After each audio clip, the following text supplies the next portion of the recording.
اللهم كن لوليك الحجة بن الحسن صلواتك عليه وعلى آبائه في هذه الساعة وفي كل ساعة ولي وحافظ وقائد وناصر ودليل وعينا حتى تسكنه أرضك طوعا وتمتعه فيها طويلا بواسط بلند صلوات اللهم صل على محمد وعلى محمد وعلى وسلم. أعوذ بالله من الشيطان اللعين الرجيم. بسم الله الرحمن الرحيم. الحمد لله رب العالمين والصلاة والسلام على سيد الخلائق أجمعين محمد وعلى عترة الأقدسين أما بعد. فقال الله الحكيم في كتابه الكريم. بسم الله الرحمن الرحيم. إنما أنت منذر ولكل قوم حاد. درود بھیجتے محمد و آل محمد صلی اللہ علیہ وسلم. میرے اور اپنے آبا مولا بقیت اللہ اعظم صاحب زمان اجل اللہ تعالیٰ قرآن شریف کے ظہور و نور میں تعجیل کے لیے اس سے بھی ایک بلندر صلوات.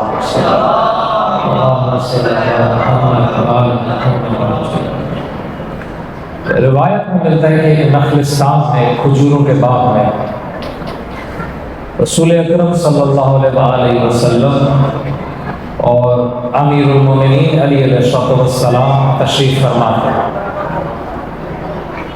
اتنے میں ایک شہد کی مکھی آئی اور اس نے پیغمبر کا طواف کرنا شروع کر دیا, چکر لگانا شروع کر دیا رسول اللہ کے گرد.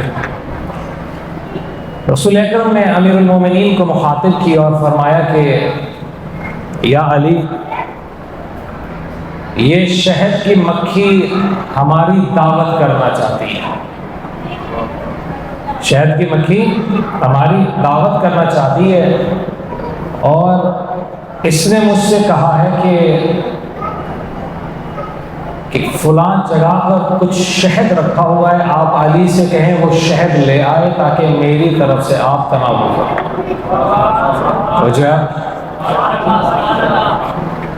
امیر المومنین کو پیغمبر اکرم نے حکم دیا, مولا وہ شہد لے کے آئے. پیغمبر اکرم اور امیر المومنین نے شہد تناول فرمایا. پیغمبر نے پھر اس شہد کی مکھی سے سوال کیا کہ یہ بتاؤ تم یہ شہد بناتی کیسے؟ اس نے کہا یا رسول اللہ میں جا کے پھولوں سے رس چوستی ہوں. اب پھولوں کا کچھ رس میٹھا ہوتا ہے, کچھ کڑوا ہوتا ہے.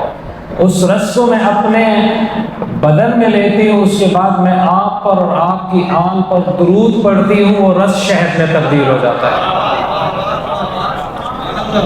لہذا محمد و آل محمد پر اپنے وجود میں موجود, ہمارے وجود میں موجود گناہوں کی کڑواہٹ کو دور کرنے کے لیے ایک بلند ترین صلوات بھیجتے ہیں.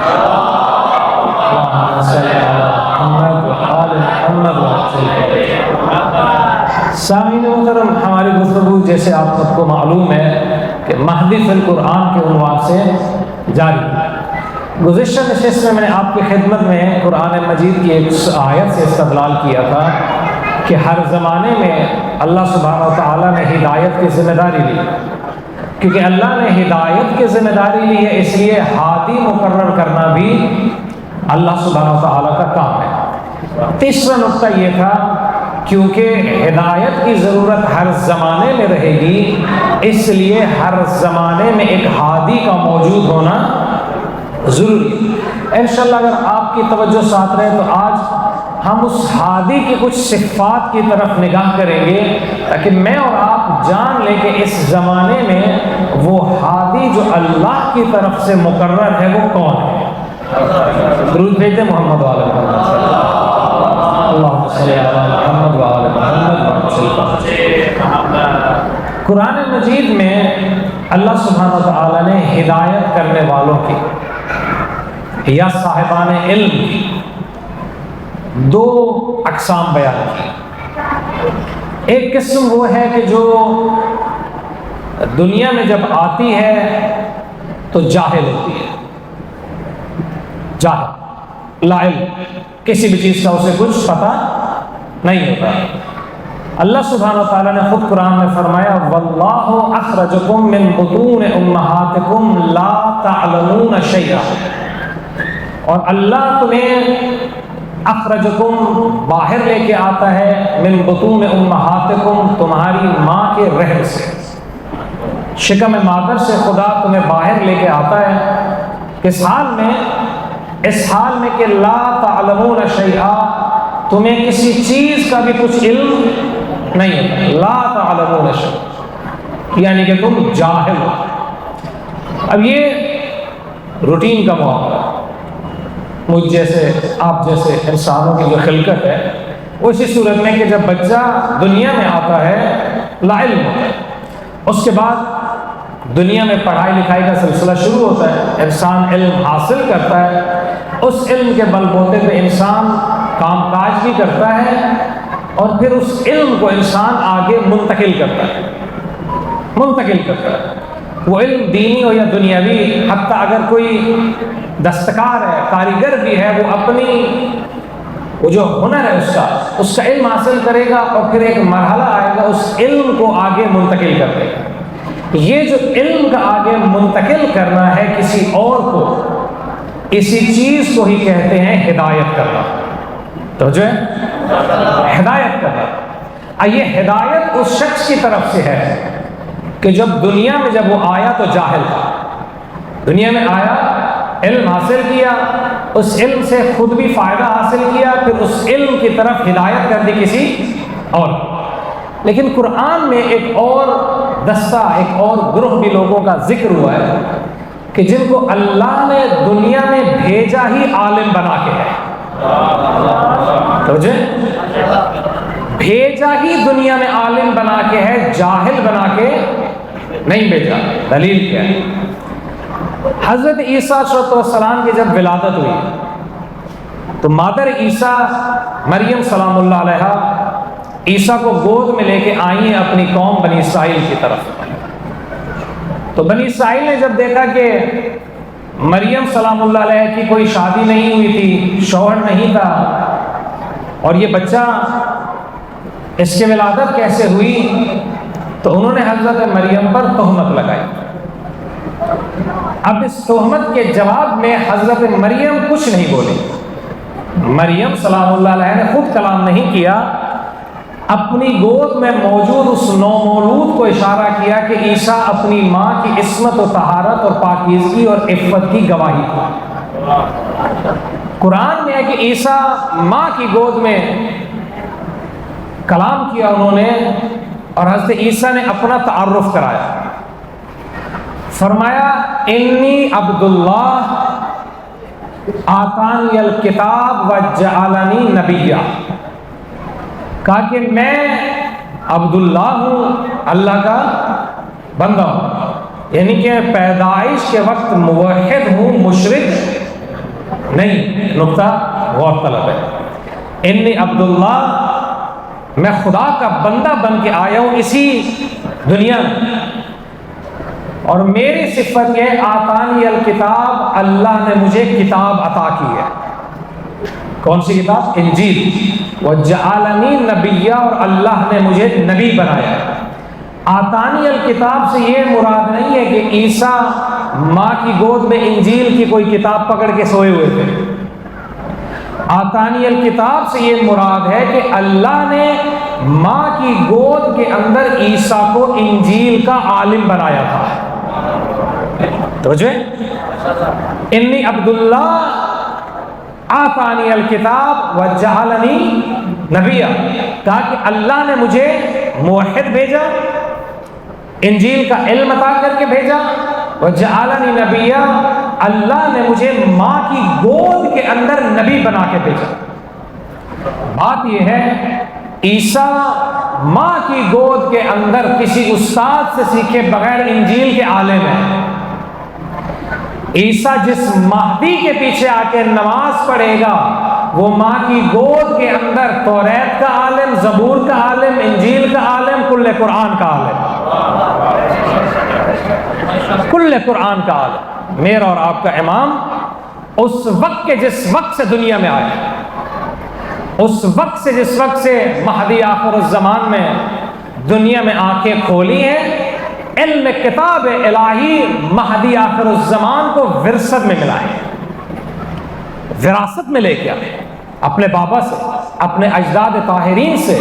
یہی وجہ ہے کہ عیسیٰ، میں نے عرض کیا کہ شکم مادر سے جیسے ہی باہر تشریف لائے، ماں کی گود کے اندر کیا ہے؟ عالم، کتاب الہی کے عالم۔ عیسیٰ سے افضل جو میرا اور آپ کا پہلا امام ہے علی،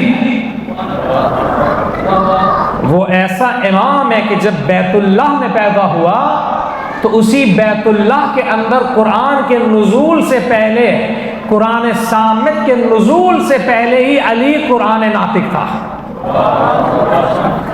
عیسیٰ نے فرمایا کہ انی عبداللہ، میں ماں کی گود کے اندر خدا کا بندہ ہوں، شرک میرے نزدیک نہیں آیا۔ جس عیسیٰ سے افضل علی ہے، جس عیسیٰ سے افضل خود محمد مصطفیٰ ہے، وہ محمد مصطفیٰ اور اس کے اجداد بھی ذرہ برابر بھی ایک لحظے کے لیے بھی شرک کی گندگی سے آلودہ نہیں ہوئے۔ وَجَعَلَنِي نَبِيًّا، بعض لوگ یہ کہتے ہیں کہ پیغمبر اکرم کو 40 سال کی عمر میں اللہ نے نبی بنایا۔ نہیں، اللہ نے 40 سال کی عمر میں رسول اللہ کو حکم دیا کہ آپ نبوت کا اعلان کر دیں، اعلان کر دیں نبوت کا۔ اعلان کرنا اور ہے، بنایا جانا اور ہے۔ اللہ نے اپنے رسول کو کب نبی بنایا؟ کنت نبیا والآدم بین الماء والطین، آپ فرماتے ہیں میں اس وقت سے نبی ہوں جب سے آدم کا ابھی گارا گوندا جا رہا تھا، پانی اور مٹی کے درمیان آدم تھے، تب سے میں نبی ہوں۔ یعنی کیا؟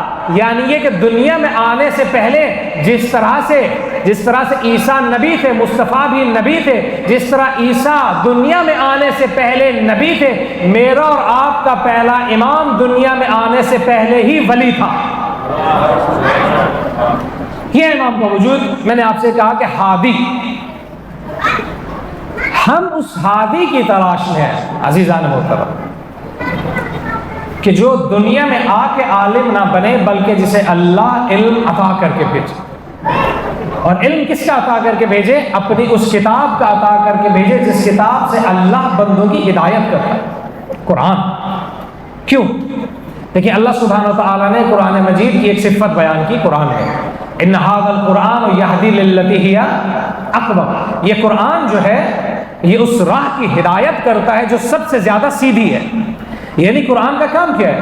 قرآن کا کام ہے کہ بشریت کی ہدایت کرنا۔ اگر قرآن کا کام ہے بشریت کی ہدایت کرنا، اور امام کا کام بھی اگر بشریت کی ہدایت کرنا ہے، تو لازمی امر ہے کہ امام کو قرآن کا عالم ہونا چاہیے۔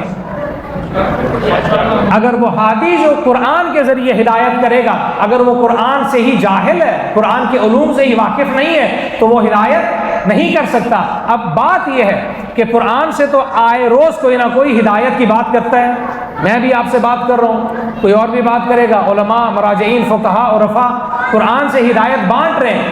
ہم جو اس ہادی کی بات کر رہے ہیں اس کے لیے قرآن کا کتنا علم ہونا لازمی ہے۔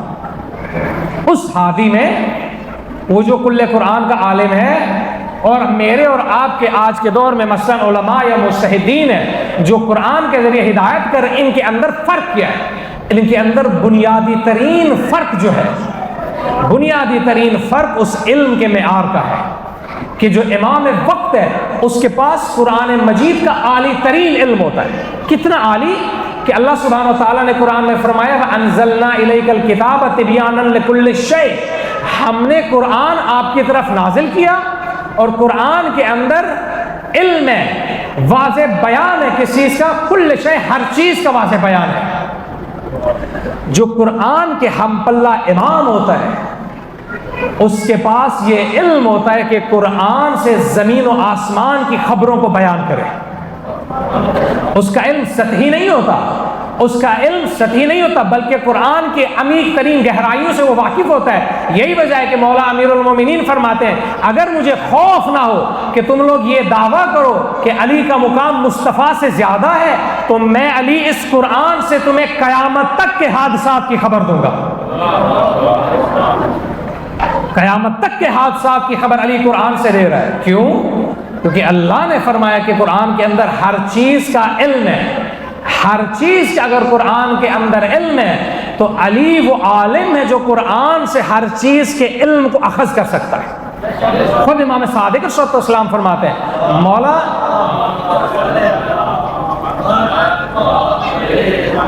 اسی بھی ایک بلند تر صلوات پیش کریں. اللہم صلی علی محمد و آل محمد. مولا امام صادق علیہ السلام فرماتے ہیں کہ قرآن سے مولا نے فرمایا کہ میں عالم ہوں کس چیز کا؟ زمین کا. پھر فرمایا میں بہشت کا عالم، بہشت کو بھی جانتا ہوں، میں جہنم کو بھی جانتا ہوں. اس کے بعد مولا نے فرمایا کہ میں جو ہو چکا اسے بھی جانتا ہوں، جو ہوگا تا قیامت اسے بھی جانتا ہوں.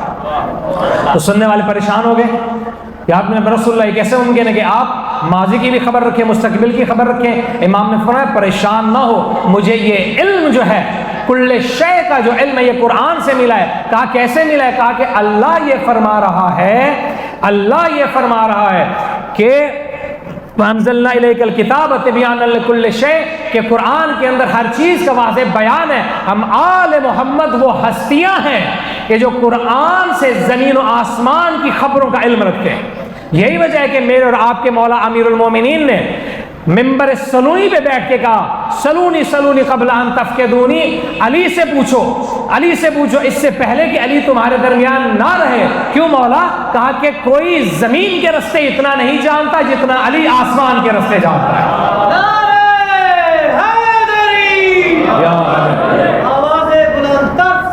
اللہم صلی علی محمد وعلی محمد. یہ علم ہے عزیزان محترم، قرآن کا علم جو کہ مخصوص ہے. روایت میں ملتا ہے کہ قرآن کا ایک ظاہر ہے، پھر ایک باطن ہے، اس باطن کا ایک اور باطن ہے، پھر اس باطن کا ایک اور باطن ہے. مولا فرماتے ہیں کہ تہ در تہ قرآن کے 7 باطن ہیں. 7 باطن ہیں. آج کا مسلمان قرآن کے ظاہر کو نہیں سمجھ سکتا. مولا فرماتے ہیں ہم قرآن کے باطن کے اندر جو باطن پڑا ہے ہم اس کے بھی عالم ہیں. یہ امیر المومنین کی ذات ہے. امیر المومنین فرماتے ہیں کہ اگر علی تمہیں صرف سورہ حمد کی تفسیر بتائے تم تفسیر کو لکھنا شروع کرو تو اتنا زیادہ اوراق ہو جائیں گے کہ اگر تم انہیں سمیٹو تو 70 اونٹ کا بار قرار پائے گا. 70 اونٹ کے بار جتنا علی حمد کی تفسیر بیان کر سکتا ہے. یہ روایت میں ملتا ہے کہ ایک مرتبہ امیر المومنین بیٹھے مسجد کے اندر، علی نے عشاء کی نماز کے بعد حمد کی تفسیر جاری کی. جب علی عشاء کے بعد حمد کی تفسیر بیان کرنا شروع ہوئے تو بسم اللہ کی تفسیر ابھی علی کر ہی رہے تھے کہ عشاء سے علی نے بسم اللہ کی تفسیر شروع کی تو طلوع فجر ہو گئی، دن طلوع ہو گیا. علی ابھی بسم اللہ کی با کی تفسیر کر رہے تھے. یہ قرآن کا علم ہے جو امام باقر صلی اللہ علیہ وسلم فرماتے ہیں. مولا نے فرمایا کہ اگر کوئی سننے والا موجود ہو، اگر کوئی اس علم کا تحمل کرنے والا موجود ہو تو میں باقر آل محمد سورہ قل هو اللہ احد کی یہ جو آیت ہے نا اللہ الصمد، قل هو اللہ احد اللہ الصمد، مولا نے فرمایا اگر کوئی سننے والا ہو تو میں قل هو اللہ احد کے اس لفظ صمد سے توجہ آپ کی فرمایا اس لفظ سمد سے میں باقر آل محمد اس ایک لفظ سے کل قرآن کی تفسیر بیان کر سکتا ہوں. یہ ہے علم، کل قرآن کا علم جو اس ہادی اور اس راہبر کے پاس ہونا چاہیے جسے اللہ نے بنا کے بھیجا ہادی تاکہ اللہ کے حکم سے بندوں کی ہدایت کرے. اب اس ہادی کا عرض خدمت یہ، اس ہادی کا وجود جو ہے لازم ہے کہ اس کا وجود اہل البیت میں سے. کیوں؟ خود اللہ کے رسول نے اس کا جواب دیا. اللہ کے رسول صلی اللہ علیہ وسلم نے فرمایا، بڑی مشہور حدیث ہے، آپ نے بارہا سنی ہوگی، انی تارک فیکم الثقلین، شیعہ سنی کے یہاں موجود ہے حدیث ثقلین، کہ میں تمہارے درمیان ثقلین 2 بھاری چیزیں چھوڑ کے جا رہا ہوں، کتاب اللہ کی کتاب اور وعترتی اہل بیت اور میری اہل بیت. فرمایا کہ یہ ایک دوسرے کے سے کبھی بھی جدا نہیں ہوں گے حتیٰ کہ حوض کوثر پر میرے پاس موجود۔ بات یہ ہے کہ آج میرے اور آپ کے سامنے قرآن موجود ہے، اور قرآن کو سامعین محترم بات سمجھنے کی ہے، ہر دور میں قرآن کو ایک مفسر کی ضرورت ہے۔ ہر دور میں قرآن کو انسان ایسا نہیں ہے کہ اٹھائے اور اٹھ کے پڑھنا شروع کر دے اور قرآن کے معرف کو جیسے اللہ نے نازل کیا ویسے درک کر لے گا۔ بعض لوگوں نے اس چیز سے اشتباہ کیا، جب انہوں نے قرآن کو اپنی مرضی سے سمجھنا شروع کیا تو وہ قرآن جو انہیں جنت میں لوگوں کو لے کے جا سکتا تھا، اسی قرآن نے انہیں جہنم کے اندر دھکیل دیا۔ کیا دلیل ہے؟ دلیل یہ ہے کہ بعض مسلمان تاریخ میں ایسے گزرے ہیں جنہوں نے قرآن کو اٹھایا، قرآن کو پڑھا اور قرآن سے ہی علی کے کفر کے فتوے صادر کر دیے، علی کو کافر کہہ دیا۔ کل قرآن، خود قرآن ناطق علی کو کافر کہہ دیا۔ کہاں سے؟ قرآن صامت سے۔ اسی قرآن سے قاضی شریح جیسے لعین نے کیا کیا؟ سید الشہداء کے قتل کا فتویٰ جاری کر دیا۔ اب بات یہ ہوئی نا کہ قاضی شریح نے اشتباہ کیا، قاضی شریح جیسے لوگ نے، یا وہ لوگ کہ جنہوں نے امیر کائنات کے کفر کے فتوے قرآن سے دی۔ آپ بتائیں قرآن نے انہیں ہدایت کی راہ دکھائی یا قرآن سے وہ لوگ گمراہ ہو گئے؟ گمراہ ہو گئے۔ کیوں گمراہ ہوئے؟ کیونکہ انہوں نے قرآن کو ان سے نہیں لیا جن کے گھر میں قرآن نازل ہوا تھا۔ قرآن کو ان سے نہیں لیا جن کے گھر کے اندر قرآن نازل ہوا تھا۔ لہٰذا میں نے عرض کیا قرآن کو ایک مفسر کی ضرورت ہے، مفسر اہل البیت میں اس ہوگا۔ مفسر کی ضرورت پر دلیل کیا ہے؟ دلیل قرآن میں اللہ سبحانہ وتعالیٰ نے فرمایا وَنَزَّلْنَا إِلَيْكَ الذِّكْرَ لِتُبَيِّنَ لِلنَّاسِ مَا نُزِّلَ إِلَيْهِمْ۔ حبیب ہم نے آپ کی طرف اس ذکر کو نازل کیا، اس قرآن کو نازل کیا، آپ کی طرف نازل کیا۔ کیوں؟ لِتُبَيِّنَ لِلنَّاسِ مَا نُزِّلَ إِلَيْهِمْ، تاکہ لوگ نہ بیان کریں، آپ بیان کریں کہ کیا نازل ہوا ہے۔ لِتُبَيِّنَ لِلنَّاسِ مَا نُزِّلَ إِلَيْهِمْ، آپ بیان کریں۔ کیوں؟ یہ کتاب خدا اتنی ثقیل ہے کہ کوئی عام شخص اس کے معارف کی تہ تک جا نہیں سکتا۔ کیا کہا اللہ نے؟ اللہ سبحانہ وتعالیٰ نے فرمایا کہ لا یمس الا المطہرون، جو پاکیزہ ہے نا وہ پاکیزہ کے علاوہ قرآن کو کوئی مس نہیں کر سکتا۔ جو جتنا پاکیزہ ہوگا وہ قرآن کے اتنا قریب ہوگا، قرآن کے اتنا علوم کا عالم ہوگا۔ آئے ہم کیوں کہہ رہے ہیں کہ آل محمد قرآن کے سب سے زیادہ عالم ہے؟ کیونکہ میرا علی اور علی کی آل آیت تطہیر کا ہے مصداق۔ آیت تطہیر کی وجہ سے آل محمد سب سے زیادہ پاکیزہ لوگ ہیں، اس لیے آل محمد قرآن کے سب سے بڑے عالم ہیں۔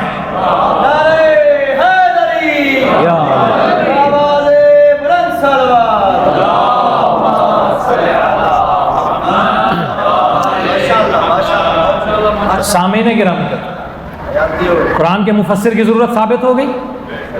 قرآن کے مفسر کا اہل البیت میں سے بھی ہونا لازم ہو گیا۔ سوال اب یہ ہے، قرآن تو ہمارے درمیان موجود ہے، اللہ سبحانہ و تعالیٰ نے، اللہ کے رسول نے اپنی زبان وحی سے کہا نا کہ قرآن اور اہل البیت کبھی جدا نہیں ہے۔ قرآن تو موجود ہے، اللہ کہہ رہے قرآن کو مفسر کی ضرورت ہے، مفسر اہل البیت میں سے ہونا چاہیے۔ سوال یہ پیدا ہوتا ہے قرآن کا وہ مفسر جو اہل البیت میں سے آج کے دور میں کون ہے؟ ضرورت ہے قرآن کا مفسر جو اہل البیت میں سے ہے، وہ آج کون ہے؟ قرآن کا موجود ہونا۔ خود آیت اللہ بہجت یہ فرماتے تھے کہ قرآن کے اوپر نگاہ کرنا، کیونکہ قرآن امام زمان کی مثل ہے، عدیل ہے، یہ میں نے پہلے بھی عرض کیا۔ انہوں نے کہا قرآن کو اگر کوئی کھول کے قرآن کے صفحات پہ نگاہ کرے تو یہ ایسے ہے جیسے وہ صاحب الزمان کے رخ انور پہ نگاہ کرے، کیونکہ مسلمانوں کے درمیان قرآن موجود ہے، اور اللہ کے رسول نے کہا کہ قرآن اور میری اہل البیت قیامت تک اکٹھے رہیں گے۔ قرآن کا موجود ہونا دلیل ہے۔ آج کے دور میں آل محمد میں سے کوئی مفسر موجود ہے جو قرآن کا ہم پلہ ہے، اگرچہ کہ وہ پردہ غیبت میں ہی کیوں موجود نہیں ہے۔ درود بھیجتے محمد و آل محمد۔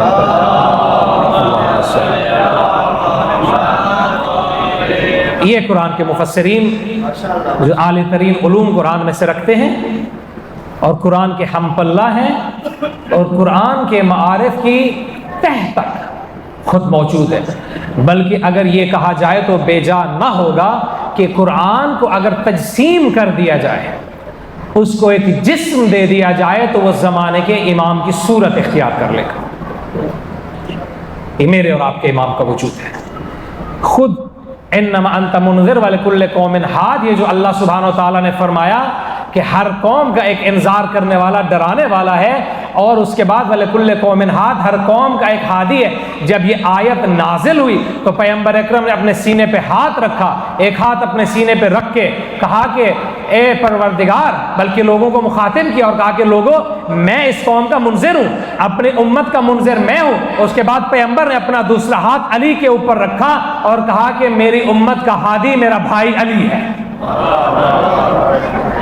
ہدایت کا یہ سلسلہ معزز صاحب جاری ہے، اور ایک کے بعد ایک ہادی اللہ سبحانہ و تعالیٰ بھیج رہا ہے. کیوں؟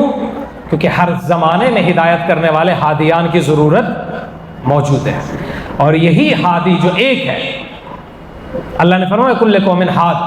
ہاد مفرد کا صیغہ ہے، توجہ اگر آپ کریں، مفرد کا صیغہ ہے، یعنی کہ ہادی جو اللہ یہ فرما رہے ہیں وَلِكُلِّ قَوْمٍ ہاد، یعنی کہ مفرد کے صیغے سے مراد یہ ہے کہ یہ جو ہادی ہے زمانے میں ایک سے زیادہ نہیں ہوگا. وہی میرا اور آپ کا زمانے کا امام ہے جو کہ ایک ہے، جو اپنی مثل کل کائنات میں ایک ہی ہے. درود بھیجیں محمد و آل محمد. اللہم صلی علی محمد و آل محمد.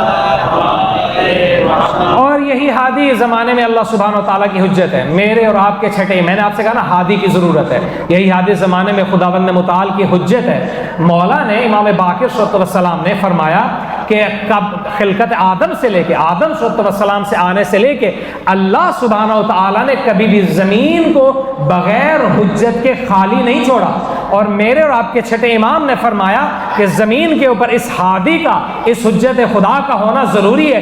اتنا ضروری ہے کہ مولا نے فرمایا اگر زمین کے اوپر، پوری زمین کے اوپر، روئے زمین کے اوپر، پوری زمین کے اوپر اگر صرف 2 آدمی باقی رہ جائے، 2 آدمی باقی رہ جائے، پوری کی پوری اہل زمین اگر ہلاک ہو جائیں، ختم ہو جائیں، مٹ جائیں، صرف 2 آدمی بھی باقی رہ جائے نا، تو مولا فرماتے ان 2 میں سے ایک خدا کی حجت ہوگا.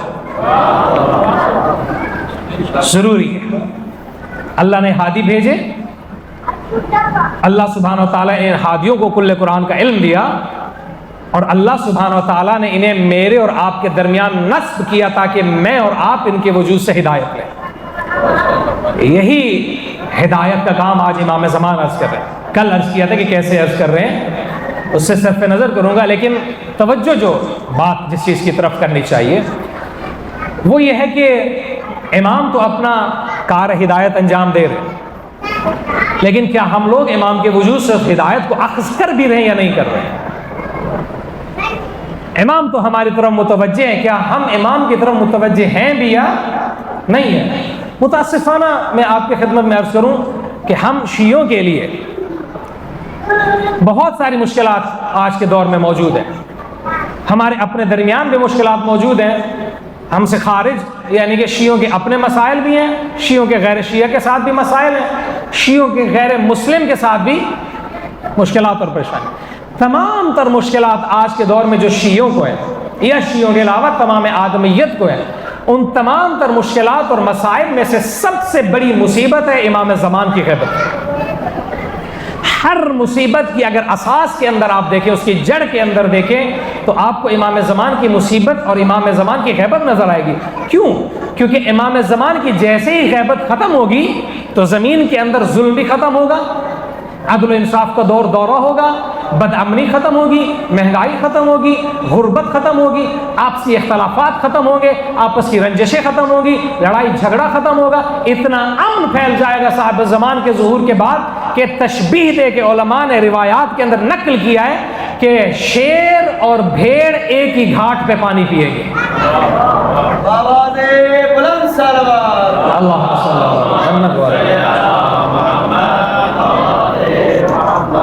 لیکن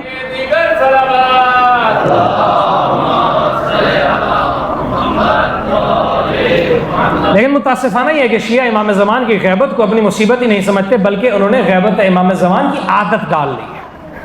خوب امام زمان غیبت میں، اچھے غیبت میں ہے تو کبھی آ جائیں گے مولا ہماری زندگی پہ کوئی فرق نہیں پڑتا، یہ رویہ امام زمان کے ساتھ ظالمانہ رویہ ہے، ظالمانہ رویہ۔ دیکھیں اگر میرے اور آپ کے بزرگان میں سے، عزیزان میں سے کوئی شخص سفر پہ چلا جائے، سفر پہ جانے کے بعد وہ شخص واپس نہ آئے، کچھ دنوں تک اس کے آنا تاخیر کر جائے، تو میں اور آپ پریشان ہوں گے۔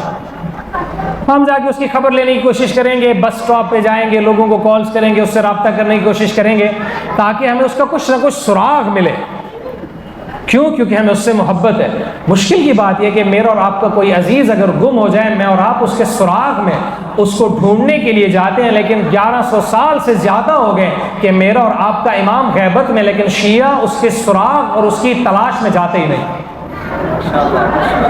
کوشش نہیں کرتے کہ ہم کوئی ایسا کام کریں، کوئی ایسا عمل کریں، کچھ نہ کچھ ایسی چیز انجام دے کہ ہمارا امام زمان کے ساتھ ربط ہو جائے، قربت ہو جائے۔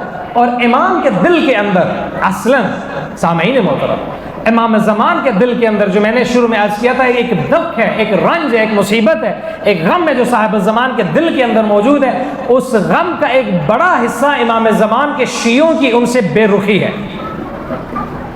بے رخی ہے، کیوں بے رخی ہے؟ امام زمان کو ایک کربلا میں ایک شخص گیا تحت قبہ امام حسین، اس نے امام حسین کے گنبد کے نیچے جا کے دعا کی، جو مقام استجابت دعا ہے۔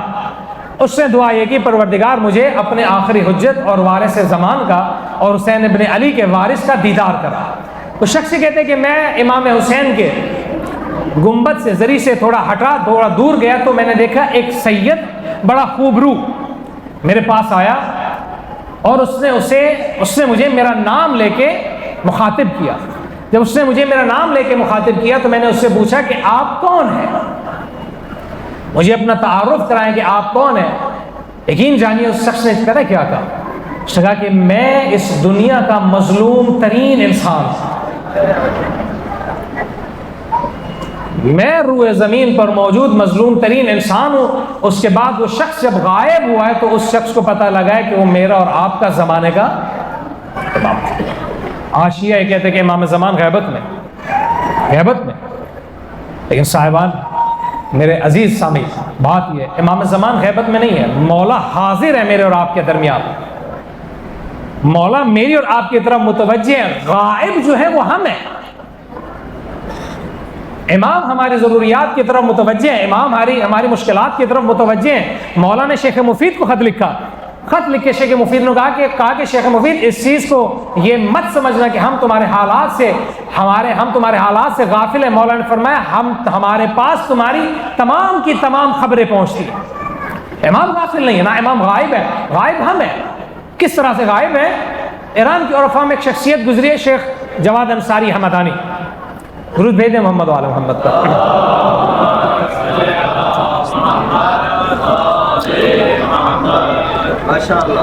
شیخ جواد انصاری حمدانی فرماتے ہیں کہ امام زمان موجود ہیں، حاضر ہیں، غائب ہم ہیں۔ کس طرح سے؟ انہوں نے ایک بڑی خوبصورت مثال دی، کہا کہ اگر کوئی بچہ کم سن اپنے باپ کے ساتھ کسی بازار میں جائے اور بازار میں اس نے اپنے بابا کی ہاتھ کو، اپنی اسی انگلی کو تھام رکھا ہو، اچانک وہ بچہ بازار کی گہما گہمی کے اندر، رونقوں کے اندر، کھلونوں کے اندر، چیزوں کے اندر جا کے گم ہو جائے، اس کے اندر محو ہو جائے، اور وہ بچہ باپ نہیں، بچہ اپنے باپ کی انگلی چھوڑ دے یا اپنے باپ سے اپنا ہاتھ چھڑا دے، تو جیسے ہی تھوڑی دیر بعد وہ متوجہ ہوگا، وہ بچہ یہ کہے گا کہ میرا باپ گم ہو گیا ہے۔ وہ یہ نہیں کہے گا کہ میں گم ہو گیا ہوں، کیا کہے گا؟ میرا بابا گم ہو گیا۔ وہ یہ نہیں کہے گا کہ میں گم ہو گیا ہوں۔ کیوں؟ کیونکہ وہ خود دنیا کی گہما گہمی کے اندر، بازار کی گہما گہمی کے اندر مشغول ہو گیا۔ شیخ جواد انصاری حمدانی نے کہا کہ امام زمان کی مثال غیبت میں ہمارے ساتھ ایسے ہے، ہم لوگ دنیا کے اندر اتنے غرق ہو گئے ہیں کہ ہم یہ کہتے ہیں کہ امام نے ہمیں چھوڑ دیا، امام غائب ہو گئے۔ در حقیقت امام نے نہیں چھوڑا ہم نے امام کو ہے۔ دنیا کے اندر، حب دنیا میں آپ کو چیزیں کیوں بتا رہا ہوں؟ تاکہ میرا اور آپ کا دل کچھ وقت حسین کی طرف راغب ہو، علامہ طباطبائی ہمارے ایک تشیع کے بہت بڑے مفسر ہیں، انہوں نے ایک تفسیر لکھی ہے بڑی معروف و مشہور تفسیر المیزان، خود حضرت معصومہ سلام اللہ علیہ کے حرم کے اندر مدفون ہے۔ علامہ طباطبائی کے پاس ایک شخص گیا، اس نے علامہ سے کہا کہ مجھے امام زمان کی زیارت نہیں ہوتی، میں کیوں صاحب الزمان کو نہیں دیکھ سکتا، مولا کے رخ انور کی دید سے میں محروم۔ توجہ ہے آپ کی، میں کیوں امام زمان کی دید سے محروم ہوں؟ تو علامہ نے اس سے کہا کہ تم اپنی کمر میری طرف پھیر لو۔ بیٹھا تھا آمنے سامنے، چہرہ علامہ کی طرف تھا، تو علامہ نے کہا کہ میری کمر، اپنی کمر میری طرف پھیر لو، اپنا چہرہ نہیں بلکہ اپنی پیٹھ میری طرف کر لو۔ تو وہ شخص رخ اپنا پھیر کے بیٹھ گیا۔ تو علامہ نے اس سے سوال کیا، یہ بتاؤ کہ اب تم مجھے دیکھ سکتے ہو؟ کیا کہا؟ یہ بتاؤ کہ اب تم مجھے دیکھ سکتے ہو؟ کہا نہیں۔ کیوں؟ کیونکہ میں نے آپ کی طرف پیٹھ کی ہوئی ہے۔ کہا کہ یہی پیٹھ آج شیعوں نے امام زمان کی طرف کی ہوئی ہے، یہی پیٹھ آج شیعوں نے امام زمان کی طرف کی ہوئی ہے۔ اس لیے شیعہ یہ گلا کرتے ہیں امام زمان، ہم امام زمان کو دیکھ نہیں سکتے۔ اور رفاع میں سے سید علی قاضی آپ بہجت کے استاد، میں آپ سے عرض کروں، جنہوں نے امام کی طرف اپنا چہرہ کیا ہے، رخ کیا امام کی طرف اور مولا کی طرف بڑھے ہیں اور حرکت کی، انہوں نے دل سے بھی، جان سے بھی، علم و عمل سے انہوں نے امام کی طرف رخ کیا ہے۔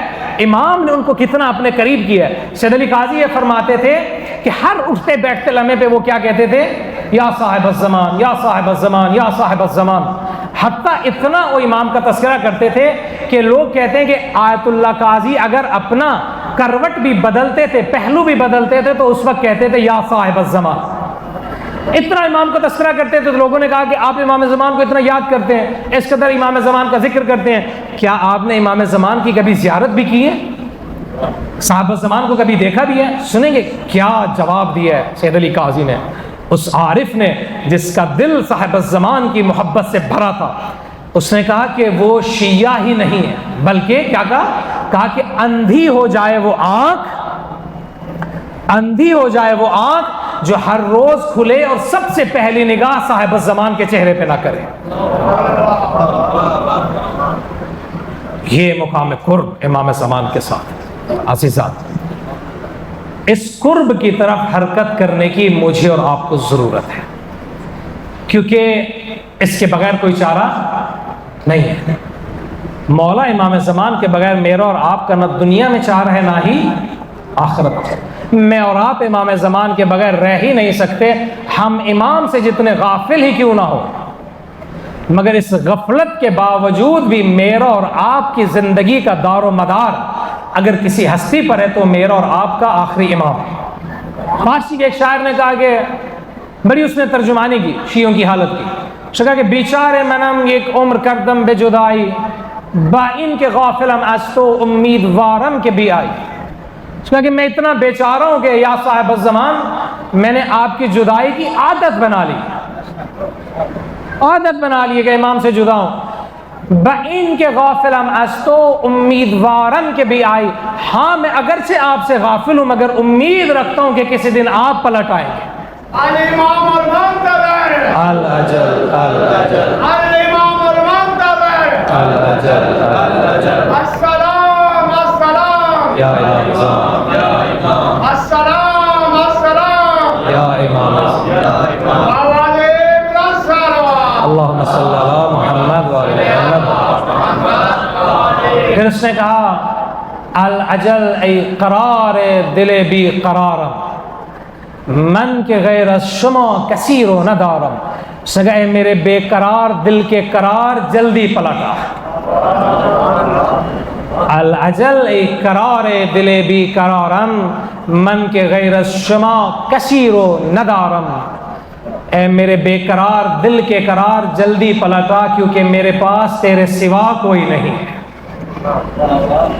بس میرے سامعین، وقت کے امام کی طرف متوجہ ہونا ضروری ہے۔ یہی وقت کا امام تھا کہ جس نے میری اور آپ کی ہدایت کے لیے نانے کا مدینہ چھوڑا،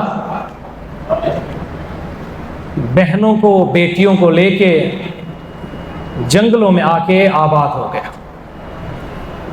یہی وقت کا امام تھا کہ یہ امام میرے اور آپ کے لیے دل کے اندر شدید ترین محبت رکھتا تھا۔ امام حسن مجتبیٰ اور مولا حسین کی محبت میں آپ کے سامنے تھوڑی سی عرض کر دوں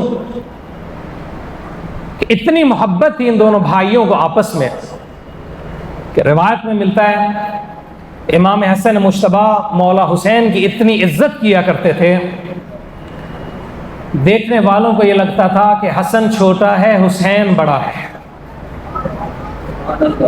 جب لوگوں نے پوچھا نا کہ اتنی تعظیم کیوں کرتے ہیں حسین ابن علی کی، مولا نے فرمایا حسین کی ہیبت میری نگاہ میں بابا علی کی ہیبت جیسی۔ دوسری محبت مولا حسین کی اتنی شدید تھی، اتنی شدید تھی کہ امام کے پاس جب کوئی سائل آتا تھا تو امام اس سے پوچھتے میرے بھائی حسن کے پاس گئے ہو؟ کہتا ہاں۔ کہا کہ میرے بھائی حسن نے تمہیں کتنے پیسے کتنی رقم دی ہے؟ بتاتا کہ اتنے سکے حسن مجتبیٰ نے مجھے دیے ہیں۔ مولا بھائی کے احترام میں جتنے حسن مجتبیٰ نے دیے ہوتے تھے نا اس سے کم دیتے تھے تاکہ کل کوئی یہ نہ کہے کہ حسین حسن سے بڑا سخی ہے۔ اتنی محبت، اتنی محبت کہ جب امام حسین نے قتل کے بعد لٹایا ہے نا حسن مجتبیٰ کو قبر کے اندر، تو امام کو مخاطب کر کے، امیر بھائی کو مخاطب کر کے غریب نے کہا کہ حسن میرے بھائی، لٹ وہ نہیں گیا جس کا مال لوٹ لیا جائے، لٹ وہ گیا ہے جو تجھ جیسا بھائی پائے اور اسے اپنے ہاتھوں سے قبر کے اندر اتار دے۔ اتنی محبت تھی۔ مولا کے جانے کے بعد ایک ایک نشانی اپنے امیر بھائی کی غریب نے سنبھالی ہے۔ ساری نشانیوں کو لے کے حسین کربلا میں آئے۔ آپ امام کے ایک فرزند کا ذکر سنتے ہیں نا، 4 بیٹے امام حسن مجتبیٰ کے کربلا میں موجود تھے، 4 بیٹے۔ حسن مثنیٰ سب سے بڑے، زخمی ہوئے قید کر لیے گئے، ان سے امام حسن کی نسل چلی۔ 11 سال کا عبداللہ ابن حسن، 12 سال کا عبداللہ احمد ابن حسن، 13 سال کا قاسم ابن حسن۔ یہ عبداللہ جب حسن امام حسین چلے نا ودا کر کے عبداللہ کا ہاتھ بی بی زینب کبریٰ کے ہاتھ میں دیا، کہا کہ بہن زینب میرے بھائی کی آخری نشانی ہے، اس کا خیال رکھ۔ یہ بچہ جب امام زین ذوالجناح سے گرے ہیں زمین پر تو یہ بچہ ٹلہ زینبیہ پہ بی بی زینب کبریٰ کے ساتھ موجود تھا۔ امام سجدے کی حالت میں ایک لعین تلوار لے کے جب بڑھا ہے امام حسین کے پاس، تو یہ بچہ تیزی سے پھوپھی سے ہاتھ چھڑا کے بھاگا ہے مظلوم کربلا کی طرف، اور تلوار مارنے والے کو اس نے مخاطب کر کے کہا یبن الخبیثہ، اے خبیث ماں کے بیٹے، میرے چچا کو تو قتل کرے گا؟ یہ کہہ کے اس بچے نے ہاتھ پھیلائے، اس بے حیا نے حیا نہیں کیا، تلوار جب چلائی تو بچے کے دونوں بازو کٹ کے گرے ہیں حسین ابن علی کی گود میں۔ امام نے سر کو اٹھایا، بچے کو گود میں لیا، گود میں بھی امام نے رکھا ہوا تھا کہ ایک لعین نے تیر نکال کے مارا، بچہ امام کے ہاتھوں کے اندر قتل ہو گیا۔ 2 مظلوم ہیں کربلا کے اندر جن کی شہادت مولا حسین کی گود کے اندر ہوئی ہے۔ ایک حسین کا علی اکبر، ایک حسین کا علی اکبر، دوسرا حسن مجتبیٰ کا عبداللہ۔ تیسری باری آئی ہے اس کی، اس کو صاحب مقاتل میں دشمن نے لکھا ہے کشقت القمر، کہ چہرہ اتنا خوبصورت تھا جیسے چاند کا ٹکڑا ہوتا ہے۔ کربلا کا وہ واحد شہید ہے قاسم عزادارو، جس کا لاشا 1 نہیں 2 مرتبہ پامال ہوا ہے، 2 مرتبہ پامال ہوا ہے۔ یا میں یہ کہوں کہ حسن مجتبیٰ کا جگر وہ جگر ہے جس کے 2 مرتبہ ٹکڑے ٹکڑے ہوئے ہیں۔ 1 مرتبہ حسن مجتبیٰ کے جگر کے ٹکڑے زہر سے ہوئے، دوسری مرتبہ گھوڑوں کی ٹاپوں سے کربلا کی خاک پر ہوئے۔ بس شب عاشور تھی، مولا حسین اپنے خیموں میں شہداء کی فہرست بنا رہے.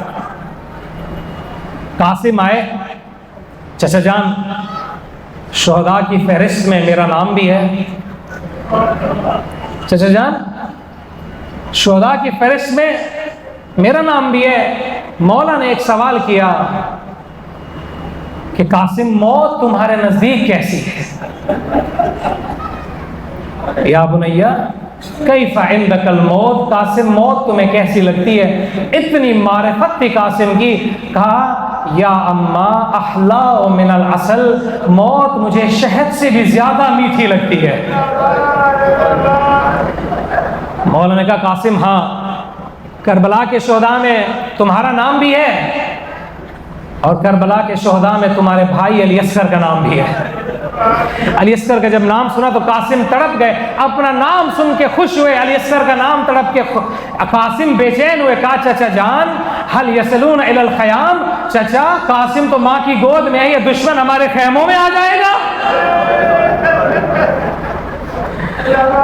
کہا قاسم دشمن خیمے میں نہیں آئے گا, حسین اپنے ہاتھوں پہ علی اصغر کو لے کے جائے گا. بس عصر عاشور ہوئی, عاشور کا دن طلوع ہوا, قاسم آئے, چچا سے اجازت لی, امام نے اجازت نہیں دی. مختصر کروں وہ تعویذ کھولا جو مولا نے قاسم پہ بازو پہ یہ کہہ کے باندھا تھا, قاسم اگر کوئی مشکل وقت آئے اس تعویذ کو کھولنا, تمہاری مشکل آسان ہو جائے گی. تعویذ کو کھولا تو دیکھا امیر بھائی کا ایک خط تھا غریب بھائی کے نام. غربت میں اٹھا کے قاسم چلے, خیمے میں داخل ہوئے, چچا کو بھائی کی تحریر دکھائی. روایات میں ملتا ہے بڑی مدت کے بعد حسین نے, غریب بھائی نے امیر بھائی کی جب تحریر دیکھی, اٹھ کے حسین نے تحریر کو آنکھوں سے لگایا, بوسے دیے تحریر کے. تحریر کو پڑھنے کے بعد معتبر روایات میں ملتا ہے کہ حسین نے قاسم کے گلے میں اپنے بازو ڈالے, قاسم نے چچا کے گلے میں بازو ڈالے, اتنا روئے چچا. بھتیجا روایت کہتی ہے فغشی علیہما, روتے روتے دونوں بے ہوش ہو گئے. روتے روتے دونوں بے ہوش ہو گئے. ہوش جب آیا تو حسن مجتبیٰ کی نشانی کو حسین نے اپنے ہاتھوں سے تیار کیا, اپنے ہاتھوں سے حسین نے تیار کیا. کہتے ہیں اتنا چھوٹا سن تھا قاسم کا, کوئی خود قاسم کے سر پہ پورا نہیں آتا تھا, کوئی زرہ قاسم کے بدن پہ پوری نہیں آتی تھی. گھوڑے پہ جب قاسم بیٹھتے تھے تو رکابوں میں پاؤں نہیں آتے تھے.